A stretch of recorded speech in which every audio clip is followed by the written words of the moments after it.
tentang fikih-fikih dalam Quran, itu beliau luar biasa itu. Namanya Gus Baha. Gus Baha. Kapan-kapan kalau ada pengajiannya, hadiri pengajian beliau. Itu diantara orang yang sangat mengerti Al-Quran. Kalau ingin lebih dalam lagi, kemudian belajar di Kiai Haji Soleh Darat, punya prestasi yang sama dari tingkat kegemilangannya, sampai diminta oleh gurunya untuk meneruskan kemudian belajar di kota suci Makkah Al-Mukarramah. Bahkan di awal-awal masa pembelajarannya, belajar pada guru alim yang sama, mufti di Makkah, imam besar di Haramain, namanya Syekh Ahmad Khatib Al-Minangkabawi, yang lahir tahun 1880 Masehi. Sepulang dari sana, Kiai Haji Muhammad Darwish kemudian diberikan julukan nama baru dengan nama Kiai Haji Ahmad Dahlan bin Kiai Haji Abu Bakar bin Kiai Ilyas bin Kiai Sulaiman bin Demang Jurang Juru Kapindo bin Demang Jurang Juru Sapisan bin Kiai Gerbek bin Maulana Ishaq. Kemudian pulang ke Nusantara, lantas mendirikan Muhammadiyah tanggal 18 November tahun 1912. Setelah terjadinya pertemuan kemudian di Krukut dan Tanah Abang, berdirinya Jamiatul Khair hari Senin tanggal 17 Jumadal Akhirah bersamaan dengan tahun 1905. Ada pertemuan di Tanah Abang dan Krukut mendirikan Jamiatul Khair, dihadiri oleh 5 habaib pada saat itu, kalangan Sayyid Abdurrahman, Sayyid Sahan, Sayyid Abdullah, Sayyid Al-Fakhir, dan kalangan yang lainnya. Pulang dari situ 6 tahun, 7 tahun kemudian mendirikan Muhammadiyah. Setelah bertemu dengan tahun 1911 dengan seorang alim bernama Syekh Ahmad Surkati yang didatangkan dari Sudan, sempat kemudian beliau menimba ilmu di Kairo dan pada saat itu berada di Mekah. 14 tahun kemudian, tahun 1926, tepatnya 31 Januari 1926, saudaranya yang punya turunan nasab bertemu di satu titik, mendirikan Jam'iyah Nahdlatul Ulama. Beliau adalah Kiai Haji Muhammad Hashim bin Ash'ari bin Abdul Wahid bin Abdul Halim, dikenal dengan Pangeran Benawa, nama lainnya Sultan Hadiwijaya, bin Abdullah bin Abdurrahman, dikenal dengan Joko Tingkir, disambungkan kemudian ke nasabnya ke Maulana Ishaq atau Raden Ainul Yakin bin Maulana Ishaq, turunan yang sama di Sunan Giri. Siapa Maulana Ishaq itu? Adalah satu di antara anaknya Syekh Ahmad Jumadil Kubra. Syekh Ahmad Jumadil Kubra punya 2 putra. Yang pertama Syarif Abdullah menetap kemudian di Mesir.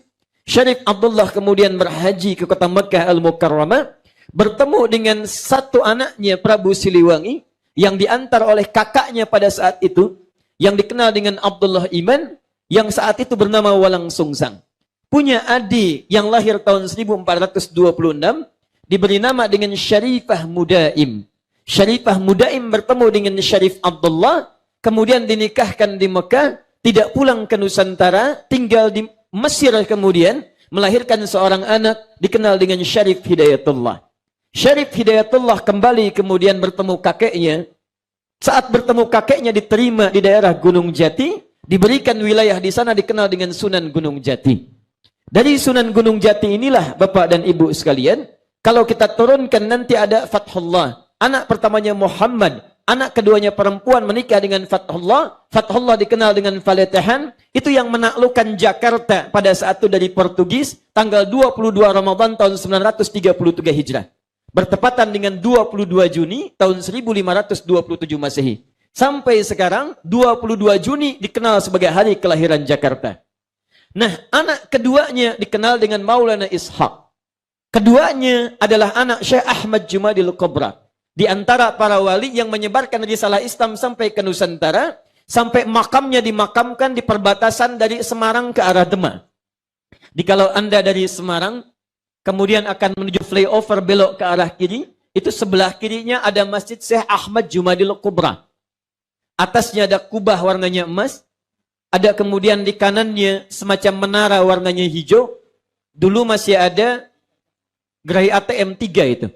CMB Niaga, ada BNI, ada BRI. Sekarang sudah tidak ada. Anda belok kiri, sebelah kanannya, itu ada makamnya, dariikhnya, Syekh Ahmad Jumadil Qabra. Siapa Syekh Ahmad Jumadil Qabra? Itu keturunan dari Syekh Ali Zainal Al-Kabir. Syekh Ali Zainal Al-Kabir keturunan dari Syekh Ali Zainal Abidin. Syekh Ali Zainal Abidin keturunan dari Al-Husain radhiyallahu ta'ala anhu. Adiknya Al-Hasan radhiyallahu ta'ala anhu. Dua cucu Nabi sallallahu alaihi wasallam dari Sayyidina Ali bin Abi Thalib radhiyallahu ta'ala anhu. Ali bin Abi Thalib suaminya Fatimah Az-Zahra. Fatimah Az-Zahra putrinya Rasulullah Muhammad sallallahu alaihi wasallam. Bin Abdullah bin Abdul Muttalib bin Hashim bin Abdul Manaf bin Qusay bin Murrah bin Kilab bin Ka'ab bin Ghalib bin Fihr bin Malik bin Nadar bin Kinana bin Khuzaimah bin Mudrika bin Ilyas alaihi salam bin Nizar bin Mudar bin Ma'ad bin Adnan bin Addi bin Adri bin Muqawwam bin Nahur bin Tarikh bin Ya'rub bin Yasjub bin Nabit bin Ismail alaihi salam bin Ibrahim alaihi salam bin Azar atau bin Nahur bin Abir bin Kinan bin Arfakhshad bin Sam bin Nuh alaihi salam bin Mihlail bin Matushalah bin Kinan bin Anwas bin Thith bin Adam alaihi salam. Jadi R.A. Kartini satu santriwati dari guru yang sama dengan Kiai Haji Hashim Asy'ari pendiri Nahdlatul Ulama yang bersaudara dengan pendiri Muhammadiyah Kiai Haji Ahmad Dahlan. Jadi ingin saya sampaikan NU Muhammadiyah itu bersaudara. Dua gurunya sama, dipersatukan oleh guru yang sama, diturunkan dengan misi jam'iyah yang sama, sekalipun sedikit-sedikit berbeda dalam amalan, bukan perbedaan yang sifatnya itu adalah perbedaan-perbedaan pokok. Hanya pilihan-pilihan yang bisa dipilih dengan dalil-dalil yang sudah kuat dan ada sebelumnya. Yang kunut ada dalilnya. Yang tidak kunut pun ada dalilnya. Yang tidak ada dalilnya, yang tidak sholat subuh. Yang bismillah disirkan, ada dalilnya. Yang bismillah dijaharkan, ada dalilnya. 70 hadis tentang bismillah. Bahkan ada dua lagi. Yang tidak pakai bismillah pun ada. Bahkan bismillah rakaat pertama dijaharkan, selanjutnya tidak ada. Yang salah, yang tidak sholat. Itu yang tidak ada dalilnya. Jadi kalau ada yang mempertemukan NU dan Muhammadiyah, kemudian memperselisihkan itu yang tidak kenal sejarah. Itu yang tidak kenal persaudaraan. Jadi saya bermohon pada Allah Subhanahu wa taala, semoga persaudaraan kita seluruhnya dikekalkan oleh Allah dan bergandengan menuju surga insyaallah. Takbir. Tayyib. Dari situ menyebar, memunculkan banyak santri, termasuk dari Rembang ini, Masya Allah, dari Sarang, ada Syekhuna Kiai Haji Maimun Zubair. Dekat sini di Lete, ada Gusmus, Kiai Haji Mustafa Bisri. Di antara menantunya ada Mas'ulil Absar. Di antara tantenya ada Siti Mardiyah. Mardiyah tinggal di Pati. Di Pati itu ada Kiai Haji Sahal Mahfud. Kiai Haji Sahal Mahfud punya di antara saudaranya itu Kiai Haji Abdul Qayyum. Dikenal dengan Gus Qayyum. Di antara muridnya Gus Qayyum itu ada Bapak Muhari.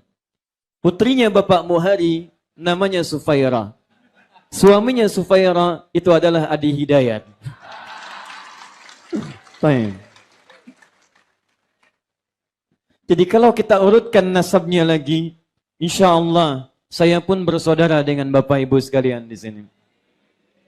Ini Rembang, Pak Bupati, ini kita bersyukur ini. Di Rembang itu ada manusia Quran yang tidak banyak dikenal orang. Itu kalau Bapak Ibu tanya tentang fikih-fikih dalam Quran, itu beliau luar biasa itu. Namanya Gus Baha. Gus Baha. Kapan-kapan kalau ada pengajiannya, hadiri pengajian beliau, itu di antara orang yang sangat mengerti Al-Quran. Kalau ingin lebih dalam lagi, sampai ke kata sekian, diulang sekian, maknanya sekian, makna gaibnya itu ambil pengajiannya Gus Qayyum. Itu pun ada turunan-turunan kitab.